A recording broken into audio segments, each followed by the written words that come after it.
Are you listening? Damn.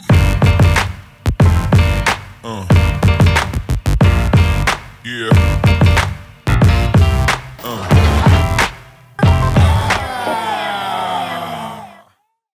What up, dudes? Welcome back to another episode. Hugo's here again. We had gotten the motor out in the last episode, and now it's on the floor in the garage. The E46 is stashed in the corner of the driveway. We're gonna figure out some like part out, whatever, sell the chassis kind of situation with that car. But I wanted to talk a little bit today about the differences between the GF4A and the GSR transmission. Here's the LS that sits in the E36. Now it's out here on the floor. But these two transmissions. So G-Force has a few different designs of transmissions. So the GF4A, which is this transmission right here, this used to be one of their most popular transmissions, and it was used a lot in like NASCAR stock car stuff. And so this transmission was their popular #1 seller, all this stuff. Then they ended up changing the rules in the stock car, and they made them go with a top load shifter. No longer they could use side load shifters. So now these boxes are a little bit more so they changed the rules, and then they ended up developing the top load shifter. And so the top load GSR transmission is essentially the same stuff. Both of these transmissions have what they call handcuffs in them. If you watch my video on this transmission, you'll see I talk about the handcuffs, and I kind of explain over there on that whiteboard about kind of what the deal is inside of these transmissions, what's going on inside of them. So again, let's talk about some of the major differences. I won't be filming myself so much because it'll be a lot easier to do this motion right here, first person shot. So I measured the depth between the face of the transmission and the face of this front casing cover, and they're both 3/4 of an inch. So it has this little lip here, and then on top of that the front casing cover, or the front bearing cover, and this is 3/4 from here and 3/4 from here. So essentially the front end of these things are exactly the same. These shafts are the same, and the throwout bearing, or the pilot bearing portion, is also the same. So I'll have to transfer over my little guide pin from this transmission to this transmission.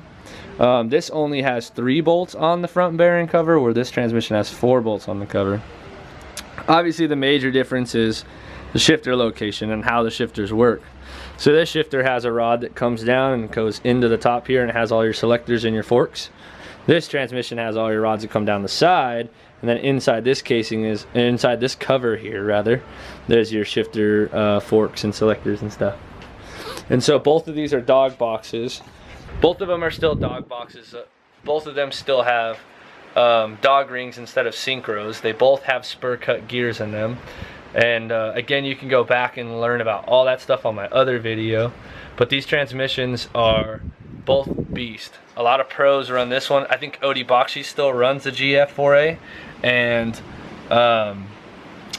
this transmission is ran by, I think Alex Hilbrum runs this transmission, if he's not on a sequential yet. I know Dan used to run this. A lot of guys in the Pro-Am series run it too.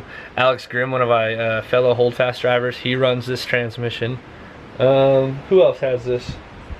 There's a few people who have this transmission in Pro-Am, but a lot of people who have it in the Pros. A lot of guys are stepping it up in the Pros and going to a sequential gearbox, so they don't have to run those transmissions. A four speed like H pattern. Now they just have a sequential where they essentially bump it into gears. The other thing is that these transmissions are different in the sense that this transmission is a lot more narrow.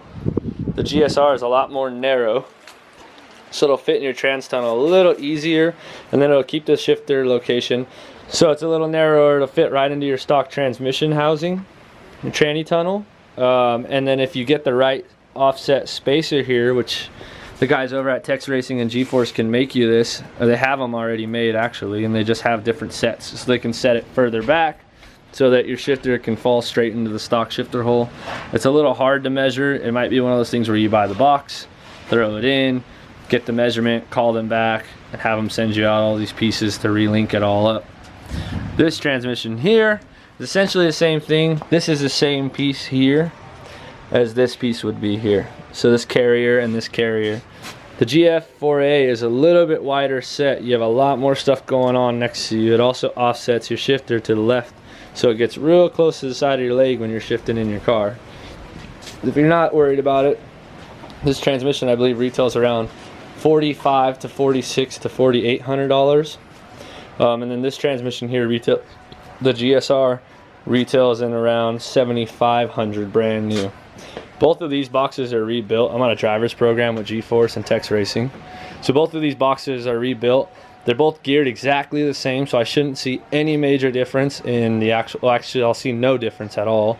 Along with also we put the 391 welded diff in the E46, so these should feel exactly the same. Again, major differences is the width of the box, the shifter style, and the shifter location. Not the width. Yeah, the width. The length. No, it's the width, yeah. So, and then the width of this box and the shifter location.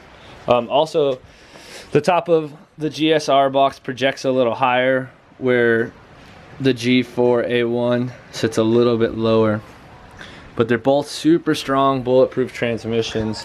And I just want to make this video and say thank you to the guys over at G-Force and Tex Racing for helping me out coming into the 18 season, and for helping me out in the 17 season.